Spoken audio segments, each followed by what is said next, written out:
There is a new force walking London streets, private security guards armed with police powers. And while the Met faces severe cuts to its budget, the number of this new breed of officer is set to grow and grow dramatically.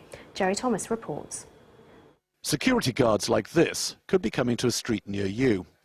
Far from the average, these officers on patrol in Victoria have been granted special powers, normally reserved for the police.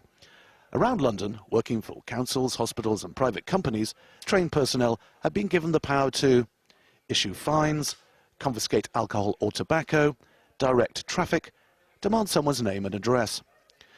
Known as the Community Safety Accreditation Scheme, Labour set it up in 2002, but until now the take-up has been slow. At the end of last year, there were 127 accredited people, but that number is set to grow to more than 400 once a number of proposed new patrols hit the beat. And at a time where the number of fully paid-up police officers will fall from present levels, we could find officers like this an increasingly common sight. With us now we have John Tully from the Met Police Federation. Rank and file officers, are they quite looking forward to working with these private police officers? Well, I think fundamentally the Police Federation have quite an interesting position here, because we currently have warranted police officers who hold the office of constable, of which we're very proud, and they police the streets 24/7, and we're very proud to serve the communities that we serve. We also have police community support officers who backfill and support those regular police officers. We now find ourselves faced with the potential of a third tier of policing, as it were, which is privatised in some respects because it's funded privately. So when you say it's funded privately, that is the thing that rankles with you, is it? Well, not necessarily rankles, but I think for us, we need to know the benefits of that, linked into where is their training coming from, what regulation are they going to have. Yeah, I mean, the thing is, you know, your own bosses think it's a very good idea. I mean, they're going to sort out the problems that you, frankly, have not got the time or the effort for, and nor should you, getting kids off pavements on bicycles, confiscating cigarettes and alcohol from, you know, teenage tearaways on benches. You don't want to be doing that, do you? I think it's about perception.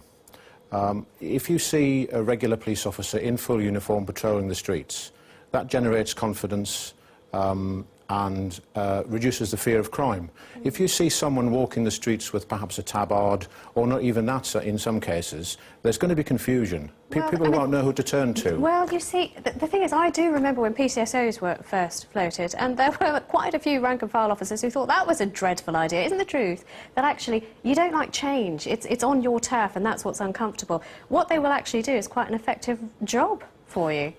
I think it's not a case of us wanting to oppose change. We've always said over a number of years that we are prepared to look at change, but it needs to be constructive change. You didn't like PCSOs when they came along? We didn't particularly like PCSOs, no. I quite agree with that. And now you're saying that they're an effective backfill. So isn't the case, you know, people will get used to their tabarded police officers and they will help. You don't have the money to do the job that they can do.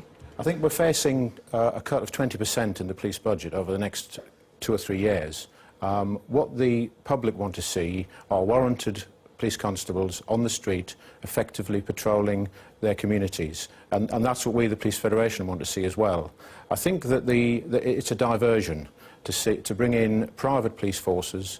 The government do want to cut. We're facing enormous pressures at the moment across a wide range of areas: pay and conditions, pensions, sure, pay freezes. And we've spoken about that on the programme before, but are you worried about accountability? Are you worried about their training?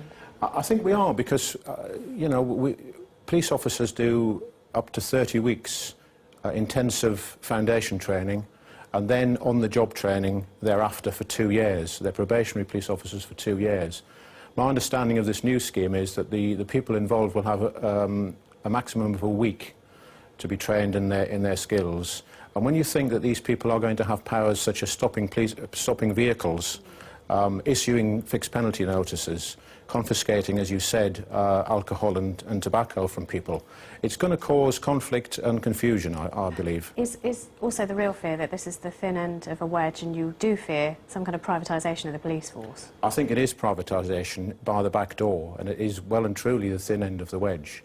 The current government have got an agenda of cuts which, without doubt, will affect the frontline policing capability in England and Wales. And this is a poor excuse to try and fill that gap. Is there not a possibility you might get used to them like you got used to the PCSOs? I don't think so. OK. I wonder, though, whether there is anything that can stop this now. It's inevitable that these forces will take to the streets.